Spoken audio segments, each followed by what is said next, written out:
Hello everyone, ICT virtual classes में मैं Yogesh Tim ने आपका स्वागत करता हूं। जैसा कि आप जानते हैं, हम पढ़ रहे थे फिजिक्स वेलोसिटी यानी कि वेग के बारे में। और आज हम बात करने वाले हैं औसत वेग यानी कि एवरेज वेलोसिटी यानी कि औसत वेग।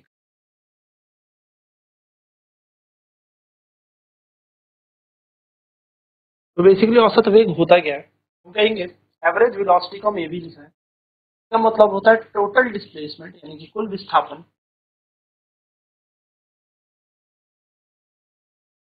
अपॉन में टोटल टाइम। यानी कि हम अगर औसत वेग की बात करें, औसत वेग होता है कुल विस्थापन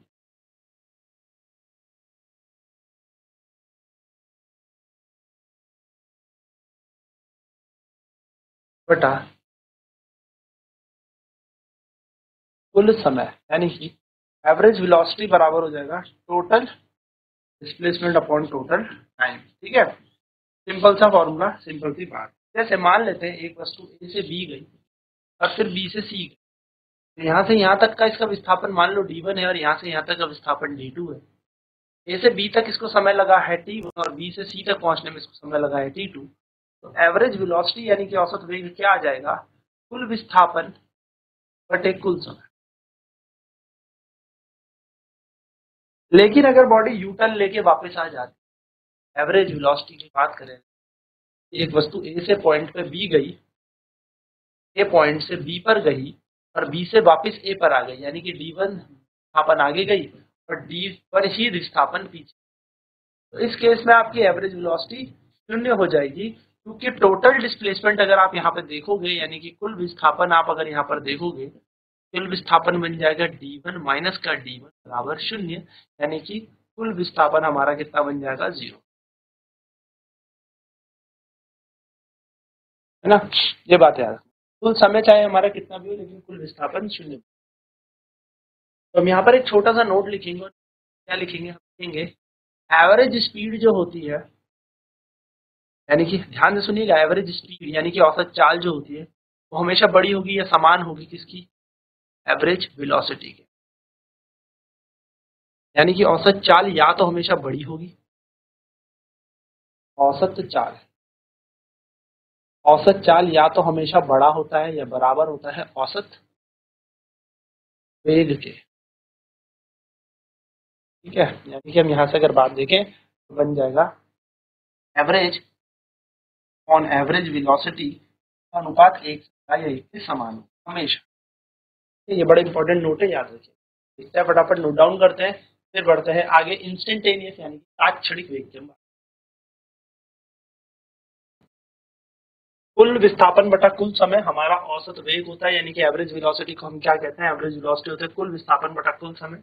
total distance upon total time को हम क्या बोल रहे हैं, औसत वेग यानी कि एवरेज वेलोसिटी। तो d1 और d2, ए से बी तक का विस्थापन d1 है, बी से तक का विस्थापन d2 है, ए से बी तक का समय t1, बी से तो औसत वेग हमें निकालना, तो क्या निकलेगा, d1 plus d2 plus t2 तरीके से एवरेज लॉस निकालनी, यानी कुल दूरी या कुल विस्थापन बटा कुल समय। देखिए, जब आगे की तरफ बढ़ते हैं, एक ही डायरेक्शन में चलते हैं, तो विस्थापन और दूरी समान होती है। यानी कि जब हम एक ही यूनि डायरेक्शनल चल रहे होते हैं तो डिस्टेंस और डिस्प्लेसमेंट इक्वल होता है ना। जब हम डायरेक्शन को चेंज करेंगे तो डिस्प्लेसमेंट कहीं ना कहीं कुछ पंगा हो जाएगा, माइनस प्लस साइन लग जाएगा। परंतु सीधे वस्तु चल रही है तो तब कोई भी प्रॉब्लम नहीं।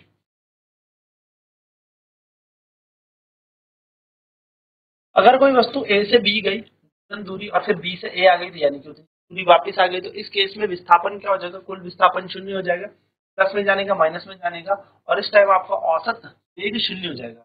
परंतु आपका औसत चाल यहाँ पर शून्य नहीं होगी, एवरेज स्पीड 0 नहीं होगी। इसलिए हमने यहाँ से क्या कंक्लूजन निकाला, क्या निष्कर्ष निकाला कि औसत चाल हमेशा ज्यादा होती है औसत वेग से। ये बात आपको ध्यान में रखनी।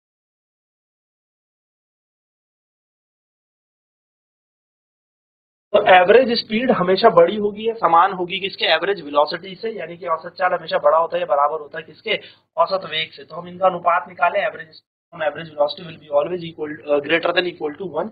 यानी कि औसत चाल और औसत वेग का जो अनुपात होगा हमेशा बड़ा होगा या समान होगा 1 के। काफी इंपॉर्टेंट नोट है, ये बात ध्यान में रखनी है, क्योंकि ये हमेशा बड़ी होगी अगर एक सिंगल डायरेक्शन में गए हैं तब दोनों की दोनों सेम होंगी, लेकिन अगर एक डायरेक्शन में जाके बदल दिए यानी कि आगे गए और फिर पीछे मुड़ गए तो स्पीड तो हमारी ऐड हो जाएगी लेकिन वेलोसिटी हमारी कम हो जाएगी। चलिए इस क्वेश्चन को देखेंगे, पहले हम फटाफट से नोट डाउन करते हैं, फिर ये वाला अंतर भी समझ लेते हैं कि क्यों मैंने ये बात यहाँ पर लिखी है। एक बार एक न्यूमेरिकल के थ्रू जानते हैं। चलिए क्वेश्चन करके देखते हैं। क्वेश्चन है बॉडी ए से बी गई और बी से सी गई, देन वो सी से वापस कहाँ आ जाती है, बी की तरफ जाती है। हम इसको चाहें तो एक थ्योरी के फॉर्म में लिख लेते हैं। Body goes from A to B, body goes from A to B, then B to C. Body goes from A to B, then B to C, and then C to B.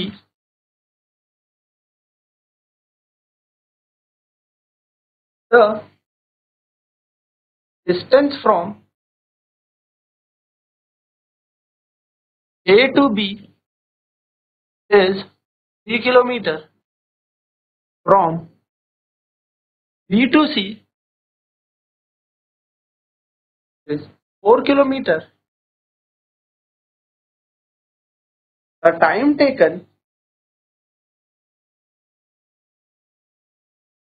by body from, if I count to go from A to B,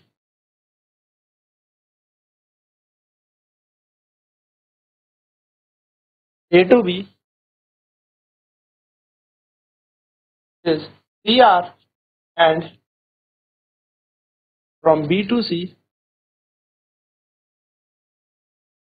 is 4 hours, and from C to D, या बोलूं from C to B is 2 hours.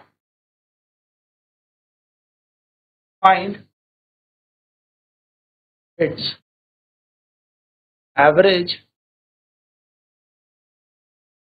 speed, second average velocity. प्रश्न क्या है, एक वस्तु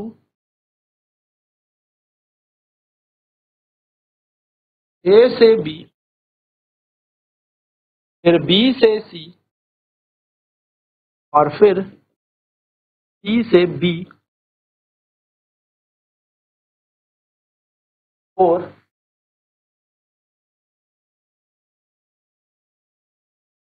चलती है। A से B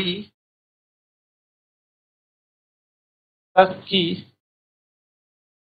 दूरी 3 किलोमीटर, B से C तक की दूरी 4 किलोमीटर। A से B जाने में 3 घंटे, B से C जाने में 4 घंटे और C से वापस B आने में 2 घंटे। 4 2 A से B जाने में 3 घंटे लगते हैं, B से C जाने में यह 4 घंटे लगाती है,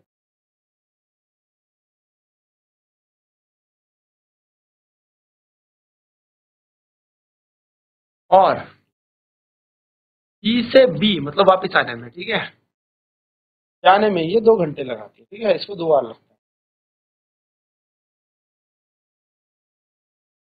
जाने में यह वस्तु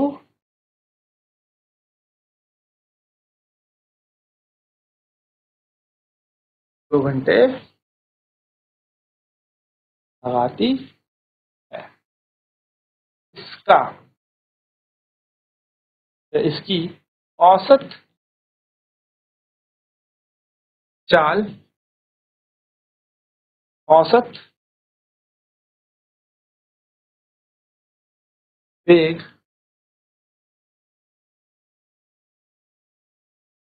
ज्ञात करें। चलिए फटाफट से क्वेश्चन आपके सामने ट्राई करें।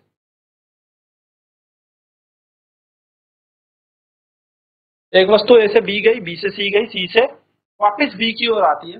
ए से बी तक की दूरी हमें 3 किलोमीटर दी है, बी से सी तक की दूरी हमें यहाँ पर फिर से 4 किलोमीटर दी है, फिर हमें समय भी दिया है। तो देखो जिस तरीके से क्वेश्चन बोला उस तरीके से हम यहाँ पर क्या कर देते हैं, बना देते हैं डायग्राम। तो कह रहा है क्वेश्चन कि ए से बी एक वस्तु गई, फिर बी से सी गई। ए से बी तक की दूरी मान लेते हैं D1 हमें दे रखी है 3 किलोमीटर, और बी से सी तक की दूरी D2 है जो कि हमें दे रखी है 4 किलोमीटर, है ना। अब क्या कह रहा है, ए से बी गई, चलो ठीक है, ए से बी गई, फिर बी से सी गई, हाँ गई, और फिर सी से वापस बी आई, तो सी से बी की दूरी तो बदल जाएगी नहीं, 4 किलोमीटर ही रहेगा।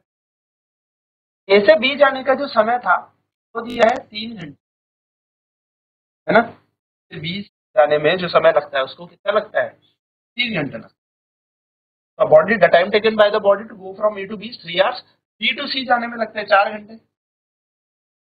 आ जाने में इसको कितने लग गए, 4 घंटे लग गए, तो T1 मान लो, इसको T2 मान लो, 4 घंटे। और सी से बी आने में इसको लग गए 2 घंटे। अब सबसे पहले अगर मैं एवरेज स्पीड निकालूं, यानी कि इसकी औसत चाल निकालूं, तो निकलेगी कुल दूरी बटा कुल समय। तो कुल दूरी कितनी है, यहाँ से यहाँ 3 किलोमीटर, फिर यहाँ से यहाँ 4 किलोमीटर, तो भाई दूरी है तो यहाँ से यहाँ भी 4 किलोमीटर होगी। यहाँ से यहाँ जाने का समय 3 घंटे, यहाँ से यहाँ जाने में पहले लगे इसको 4 घंटे, और फिर यहाँ से यहाँ जाने में लगे इसे 2 घंटे। 4 और 4 8, 8 और 3 11, 11 किलोमीटर ऊपर बन गया। और ये बन जाएगा 3 और 2 5 और 4 9, 9 किलोमीटर, 9 घंटे ये बन जाएगा। यानी कि अगर मैं इसकी एवरेज स्पीड निकालूं तो एवरेज स्पीड 11/9 किलोमीटर प्रति घंटा, ये इसकी औसत चाल है। वहीं दूसरे पॉइंट में अगर मैं एवरेज वेलोसिटी की बात करूं तो एवरेज वेलोसिटी हो जाएगी टोटल डिस्प्लेसमेंट। लेकिन क्योंकि ये डिस्प्लेसमेंट पीछे की तरफ हो रही है, वापस सारे माइनस साइन यहाँ पर आएगा, और टाइम हमेशा ऐड होता है, यानी कि समय तो हमेशा जोड़ा ही जाता है। तो औसत वेग निकालने के लिए हमें पता है यहाँ से यहाँ तक इसके 4 घंटे हैं, यहाँ से यहाँ की दूरी जो थी वो किलोमीटर थी, यहाँ से यहाँ की 4, 3 किलोमीटर प्लस 4 और प्लस का यहाँ पर -4 आ जाएगा। रीजन क्या है मैंने आपको बता दिया, क्योंकि डिस्प्लेसमेंट टाइम देखा जाए तो टाइम यहाँ से यहाँ जाने में लगते हैं 3-4 घंटे। टाइम तो हमेशा जोड़ा जाएगा, 3 4 और 2, ये बन जाएगा 3 प्लस का 4 माइनस का 4 होल डिवाइडेड बाय 4 और 3 7 और 2 9, कैंसिल। तो 3/9 जिसको सॉल्व करेंगे तो 1/3, तो 1/3 किलोमीटर प्रति घंटा क्या आ जाएगा, इसका औसत वेग आ जाएगा, एवरेज। अब आप एक चीज नोट कर लें, अगर मैं यहाँ पर इस चीज को प्रॉपर वर्स में लिखूं या डेसिमल्स में लिखूं, तो एवरेज स्पीड कितनी है इसकी, 11/9। 11/9 के लिए अगर हम 11 को 9 से भाग देते तो 9 एकम 9 बचा 2, पॉइंट लगा के 0, 9 दूनी 18, फिर 2 लगा के पॉइंट लगा के 0, 9 दूनी 18, तो लमसम इसका मतलब होता है 1.22 किलोमीटर पर आवर। तो ये इसकी औसत चाल है। वहीं पर अगर औसत वेग की बात करूं, एवरेज वेलोसिटी की बात करूं, अपॉन 3 यानी कि 0.3 किलोमीटर पर आवर इसकी एवरेज वेलोसिटी है। तो आप समझ गए होंगे कि एवरेज स्पीड ज्यादा है, एवरेज वेलोसिटी कम है, यानी कि औसत चाल ज्यादा है और औसत वेग कम है ना। तो या इसके समान हो सकती है, अगर नहीं मुड़ती बॉडी, वापस नहीं मुड़ती, सीधा चलती, तो जितनी औसत चाल है उतनी ही औसत वेग होता। यानी कि वस्तु अगर सीधा सीधा चलती, वापस नहीं मुड़ती, यू टर्न नहीं लेती, तो जो एवरेज स्पीड थी वही एवरेज वेलोसिटी। लेकिन यहाँ पर यू टर्न ले लिया तो एवरेज वेलोसिटी कम हो गई, एवरेज। तो हम कह सकते हैं कि ये वाला जो रिलेशन हमने यहाँ पर बताया है कि एवरेज स्पीड जो है या तो हमेशा बड़ी होगी या समान होगी, किससे, एवरेज वेलोसिटी से, यानी कि औसत चाल या तो हमेशा बड़ा होगा या समान होगा औसत वेग से। बिल्कुल, चलिए फटाफट नोट डाउन कर लेते हैं। तो आपने यहाँ पर औसत वेग निकाल लिया D1 + D2 और यहाँ पर -D, तो औसत वेग आ जाएगा 1/3। औसत चाल एवरेज स्पीड आ गई 11/9 किलोमीटर प्रति घंटे और औसत वेग आ गया आपका 1/3।